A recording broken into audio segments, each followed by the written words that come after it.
पुसतकर जी से समझने की कोशिश करते हैं कि आखिर ये अड़चन कहाँ पे आ रही है, क्योंकि बीजेपी तो त्वरित निर्णय और कार्यकर्ताओं के पक्ष में निर्णय लेने के लिए जानी जाती है, पर यहाँ इतना डिले होने का क्या वजह देखते हैं आप दोनों पक्षों को सुनने के बाद? नहीं, देखिए मोहन जी, ये जो नियुक्तियों का मामला है ये तो भाजपा का अपना विशेषाधिकार है, कब करे कब ना करे। हाँ, लेकिन अगर समय पर कर देते तो कार्यकर्ता खुश हो जाता है। और ऐसा नहीं है कि ऐसी नियुक्तियां कांग्रेस के समय में भी तत्काल हो गई थी, वहाँ पर भी लेट हुआ था, वहाँ उनको भी 2-2.5 साल लग गया था। लेकिन होना नहीं चाहिए। अगर जो पद बने हुए हैं उस पद पर तत्काल नियुक्ति हो जाए तो बहुत अच्छा रहता है। छोटे कार्यकर्ता जो है, बिल्कुल शिव ने सही कहा कि जो सदस्य और उपाध्यक्ष जो है वो बहुत बड़े नेताओं के पद हिस्से में नहीं जाता, वो छोटे ही कार्यकर्ताओं के हिस्से में जाता, तो उनको जाना चाहिए। फिर दूसरी बात यह है, सबसे महत्वपूर्ण बात यह है कि किसी भी नियुक्ति के बाद या किसी भी सूची के जारी होने के बाद भाजपा में बगावती सुर नहीं दिखते। बगावती सुर हो या विरोध के सुर हो, वो स्वर जो है वो सिर्फ कांग्रेस में दिखते हैं। तो वहाँ पे थोड़ा सा उनको कठिनाई होती है किसी चीज़ को जारी करने में, सूची को जारी करने में, वो अलग बात है। लेकिन जब भाजपा में ऐसे कोई माहौल नहीं है, और अभी तो खासकर के इस दौर में जहाँ पे लगातार जो विजय हो रही है, लगातार पार्टी जो है जीतती जा रही है हर चुनाव, तो वहाँ तो भाजपा को समझ में आ गया है कि अब उनको कोई विरोध भी करे तो उसको 1 मिनट में किनारे कर देते हैं। तो ऐसी स्थिति में तो नियुक्ति में उनको टाइम नहीं लगना चाहिए। जब आप कोर कमेटी से बृजमोहन अग्रवाल जैसे कद्दावर नेता को हटा सकते हैं, तो नियुक्ति जो है उपाध्यक्ष और सदस्य की तो आप कैसे भी कर सकते, किसी को भी बैठा सकते, उसमें कोई दिक्कत नहीं। अगर ये हो जाता है तो कांग्रेस में जिस तरह असंतोष था पिछली सरकार में, तो वो असंतोष ही जो है कार्यकर्ताओं का असंतोष ही सरकार बनाता है और कार्यकर्ताओं का असंतोष ही सरकार गिराता है। तो अगर कार्यकर्ताओं में संतुष्ट रहेंगे भाजपा के कार्यकर्ता तो उनके लिए और अच्छा है। क्योंकि आने वाले समय में अब देखिए, उत्तर प्रदेश और पंजाब के बाद जो है फिर 5 राज्य के चुनाव तो हमारे ही होने हैं, हम उसमें छत्तीसगढ़ भी शामिल है। तो छत्तीसगढ़ के लिए जो संभावनाएं हैं जो कांग्रेस की, वो तो बनी हुई है। कांग्रेस अन्य प्रदेशों की तुलना में छत्तीसगढ़ में बेहद मजबूत स्थिति में है। वही जो सरकार भाजपा की गई तो वो तो बहुत नीचे आ गई थी, 13 सीट पर आ गई थी। लेकिन कांग्रेस तो वैसी स्थिति नहीं, कांग्रेस तो 35 पर टिकी हुई। तो कांग्रेस की स्थिति यहाँ पे ठीक है। इसलिए बीजेपी को चाहिए कि वो अपनी तैयारी बहुत फूक कर और बहुत सावधानी से करे। तो उनके लिए इससे अच्छा क्या होगा कि वो अगर अपने 300 पद भर देती है तो 10-10 भी, अगर एक आप माने एक जिले में एवरेज 10-10 पद भी जाते हैं तो उनके जिले में 10 नए नेता बनते हैं, और नए नेता के साथ साथ संगठन और मजबूत होता है। तो उसमें कोई बुराई नहीं है। और फिर आपको करना क्या है, आपको नियुक्ति तो करना है, आप तो सरकार में है, आपको कोई दिक्कत तो है नहीं। फिर दूसरी बात, डबल इंजन की सरकार कहते हैं, सरकार केंद्र सरकार से तो आपको पूरा फ्री हैंड है।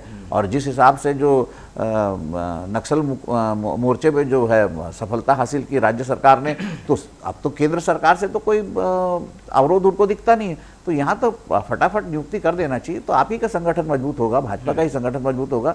और कांग्रेस से लड़ने के लिए जो आने वाले चुनाव, अब देखिए 1-1.5 साल बाद तो चुनावी मोड में आ जाएगा हमारा प्रदेश, तो उससे पहले अगर आप बना देते हैं तो बहुत अच्छा होगा। और अंतिम समय में बनता है तो फिर तो थोड़ा बहुत भी जो है मन में अगर असंतोष रहता है कार्यकर्ताओं के, तो वो पार्टी के लिए अच्छी बात नहीं होती। जी, हम अब ये समझने की कोशिश करते हैं कि क्योंकि कोई भी घटनाक्रम का पॉलिटिकल लाभ हानि भी आंका जाता है, तो ये जो हो रहा है इसका कोई नुकसान है क्या बीजेपी को? अनिल जी, क्या लग रहा है, बीजेपी को नुकसान हो रहा है या वो बराबर में चल रही है? नहीं, देखिए मोहन, अभी बीच में जो है आप बहुत ध्यान से देखेंगे तो बिहार के चुनाव थे, उसके बाद बंगाल के चुनाव थे।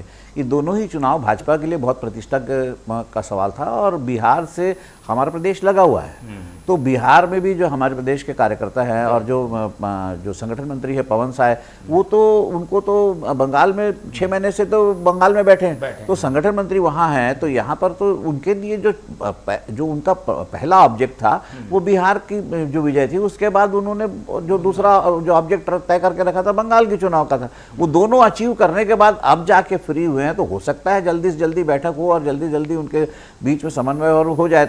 लेकिन जो 1 साल जो पिछला गया है वो चुनावी साल था, उसमें अगर संगठन के काम नहीं हो पाए या संगठन की नियुक्तियां जो है जो बची हुई है, जो 300 नियुक्तियां बची हुई है, अगर वो नहीं हो पाई तो कोई बहुत बड़ी बात नहीं है। देखिए आप ये बताइए कि निगम मंडल और उसके जो है अध्यक्ष तो तय कर लिए कि करीब करीब 80% तो तय हो गए। अब जो 20% नहीं हुए हैं उसमें हो जाना चाहिए था, लेकिन जब संगठन मंत्री ही नहीं हैं, सारे जो बड़े नेता थे, सारे नेता कार्यकर्ता, छोटे कार्यकर्ता से लेकर सारे नेता जो है वो डेरा डंडा डाल के जो है वो वहाँ बंगाल में बैठे थे, बिहार में भी पूरा समय दिया लोगों ने। तो ऐसी स्थिति में अगर संगठन के काम नहीं हो पाया या देर हो गई या नियुक्ति में देर हो गई तो उसका जो छोटा मोटा जो प्रभाव पड़ता भी है तो वो इनको जो 2 जीत मिली है, जो बिहार की जीत और बंगाल की जीत मिली है, उससे जो पार्टी में उत्साह आया है तो वो उसमें कार्यकर्ताओं का जो निराशा है, जो शिव के अनुसार जो असंतोष है, विस्फोट हो सकता था, वो उस खुशी में जो है दब गया। अब जो है अब दबने के अलावा भी एक बड़ा मैसेज जो सामने आता है, बंगाल जैसे स्टेट में जहाँ पे असंभव दिखती थी ममता की हार,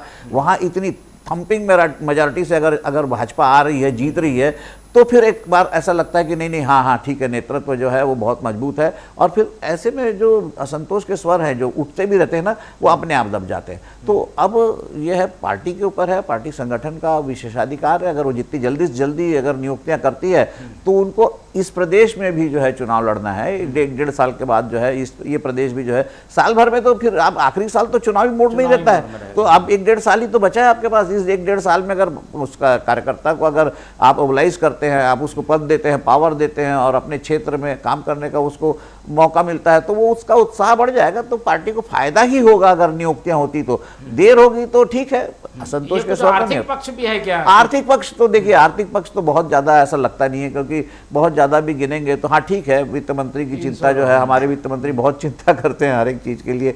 तो क्या आप बताइए, क्या सरकार नहीं चल रही है क्या? जो फ्री बीज में जो महिला जो अन्य जो योजनाएं जो चल रही है, उसके कारण क्या सरकार पे वित्तीय भार नहीं पड़ रहा है? वित्तीय भार कभी नहीं पड़ता सरकार को वित्तीय। अब फिर आप बैठे काहे के लिए, फिर आप मैनेजमेंट काहे के लिए कर रहे हैं? तो जो आप फाइनेंस मिनिस्टर हो, आपको मैनेज करना है, और कोई बहुत ज्यादा नहीं, तो ऐसा भी नहीं है 10-20 हजार करोड़ का उस पर आना है।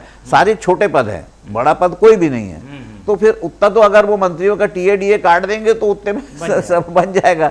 लेकिन ये कोई बहुत महत्वपूर्ण मुद्दा नहीं है। अगर इसके बहाने भी अगर नियुक्ति रोकी जा रही है तो ये ठीक नहीं है। पार्टी को चाहिए कि नियुक्ति करे तत्काल, तो ताकि उनके कार्यकर्ताओं में जोश भरे, और फिर वो आपको चुनाव तो लड़ना ही है ना, कांग्रेस से तो मजबूती से लड़ना है। कांग्रेस के लिए अब जो है सबसे संभावना वाला प्रदेश जो है वो कांग्रेस छत्तीसगढ़ ही है। छत्तीसगढ़ में ही कांग्रेस बहुत मजबूत है। अन्य मध्य प्रदेश की तुलना में देख लीजिए 100 गुना मजबूत है।